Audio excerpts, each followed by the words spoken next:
नमस्कार दोस्तों। आज हम बातचीत करने वाले हैं इस विषय पर, न्यू फिस्कल एंकर। और ये न्यू फिस्कल एंकर शुरू होने जा रहा है 2026-27 से, और इसको हम बोलते हैं ऋण जीडीपी अनुपात, डेट टू जीडीपी रेशियो, ऋण जीडीपी अनुपात नाम से नया फिस्कल एंकर शुरू होने जा रहा है। तो फिस्कल एंकर शब्द का मतलब क्या होता है? फिस्कल एंकर में, एंकर शब्द को आप देखें अगर, तो एंकर का मतलब होता है किसी चीज को बांधना, एंकरिंग करना। जैसे कि हम जहाज को रस्से से बांध देते हैं ताकि वो बह के ना चला जाए, हम नाव को बांध देते हैं रस्से से ताकि वो बह के ना चली जाए। एक टीवी प्रोग्रामर को भी हम कई बार एंकर कहते हैं क्योंकि वो प्रोग्राम को बांध के रखता है। और कई बार मजाक में मैं अपने आप को या टीचर्स को कहता हूँ कि वो भी एंकर होते हैं क्योंकि वो क्लास को बांध के रखते हैं। तो एंकर शब्द का मतलब होता है बांध के रखना। जब आप उसके आगे विशेषण लगा दे रहे हो फिस्कल, और फिस्कल का मतलब आप जान रहे हैं, इसको राजकोषीय बोलते हैं। तो राजकोषीय एंकर का मतलब ये हो गया कि आप राजकोषीय रूप से अपने आप को बांध रहे हो। तो इसका मतलब ये होता है दोस्तों कि हम कोई ना कोई टारगेट बनाते हैं राजकोषीय क्षेत्र में और उस टारगेट के साथ अपने आप को बांधते हैं। तो राजकोषीय नीति अनुशासन में आ जाती है उसकी वजह से। तो कुल मिला के लक्ष्य बनाना ही जैसा है, लक्ष्य के साथ हम बंधते हैं।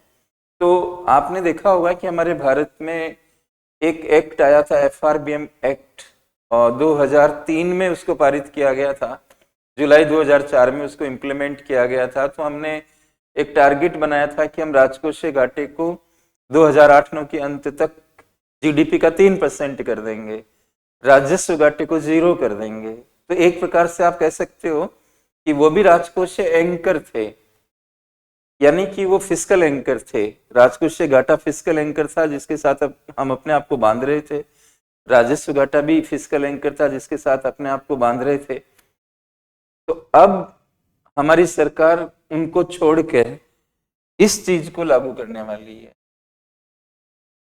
ऋणों का जीडीपी के प्रति जो अनुपात होता है उसको लागू करने वाली है। ऋण जीडीपी अनुपात भी संक्षेप में इसको हम कहते हैं।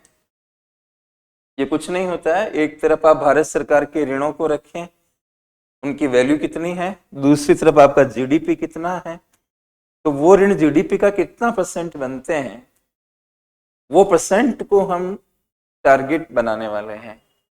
ये नया परिवर्तन सरकार 2026-27 से करेगी, यानी कि 1 अप्रैल 2026 से ये स्टार्ट हो जाएगा। तो ये यूपीएससी एस्पिरेंट के लिए बहुत ही इम्पोर्टेंट हो जाता है। तो इसकी कुछ मुख्य बातों को हम देखते हैं, किस तरह के टारगेट सरकार ने फिक्स किए हैं। तो आपको बोर्ड पे दिख रहा है कि जो टारगेट्स हैं 2025-26 के लिए, टारगेट सरकार ने लास्ट ईयर ही बना दिया था कि हम 56.1% पे जाएंगे, यानी हमारे देश के ऋण और जीडीपी का जो अनुपात है वो हमें ये मिल जाना चाहिए 2025-26 के एंड तक, यानी कि 31 मार्च 2026 तक हमें ये अचीव हो जाना चाहिए। और जिस समय बजट पेश किया जा रहा था उस समय हम इस वित्तीय वर्ष में थे, और उस समय हमारा ऋण जीडीपी अनुपात 57.1% था। तो हमने कहा कि आने वाले 1 साल में हम इसको 1% कम कर देंगे, ऐसा सरकार ने बोला था।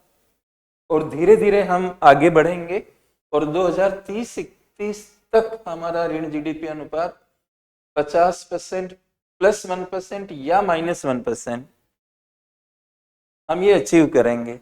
इसका मतलब ये होगा कि सरकार या तो 51% के लेवल पे रहेगी या 49% के लेवल पे रहेगी। 2% का इसमें एक लोचशीलता भारत सरकार को प्राप्त हो जाएगी। तो ये नया फिस्कल एंकर इस तरह से बना, टारगेट्स आपके सामने मैंने रख दिए, और इस तरह से एक नए मॉडल की शुरुआत हमारे इंडिया में होने वाली है।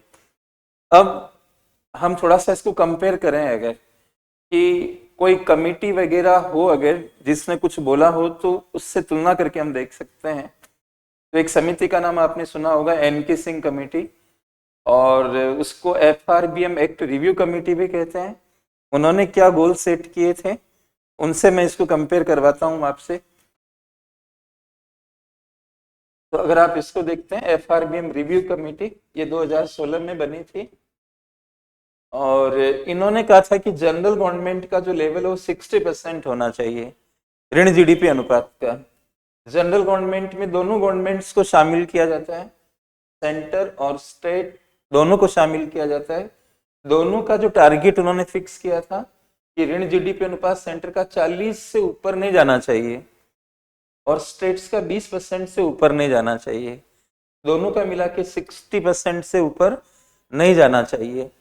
ये एफआरबीएम रिव्यू कमेटी का कहना था। तो इस तरह से आप इस कंपैरिजन को कर सकते हैं। और ये जो यहाँ पे गेप हमने देखा है 2% का, इससे लोचशीलता आएगी।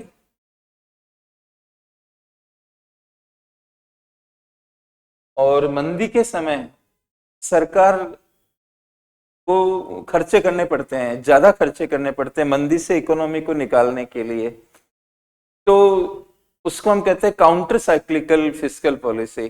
काउंटर साइक्लिकल का मतलब ये होता है कि जो साइकिल चल रहा है उसके अगेंस्ट।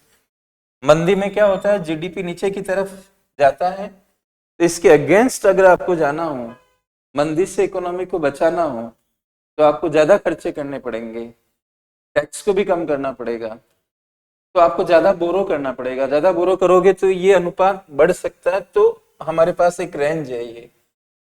तो इसका मतलब ये भी हुआ कि मंदी के दौरान प्रतिचक्रीय राजकोषीय नीति बनाने में सरकार को आसानी आएगी इस नए मॉडल के अंतर्गत।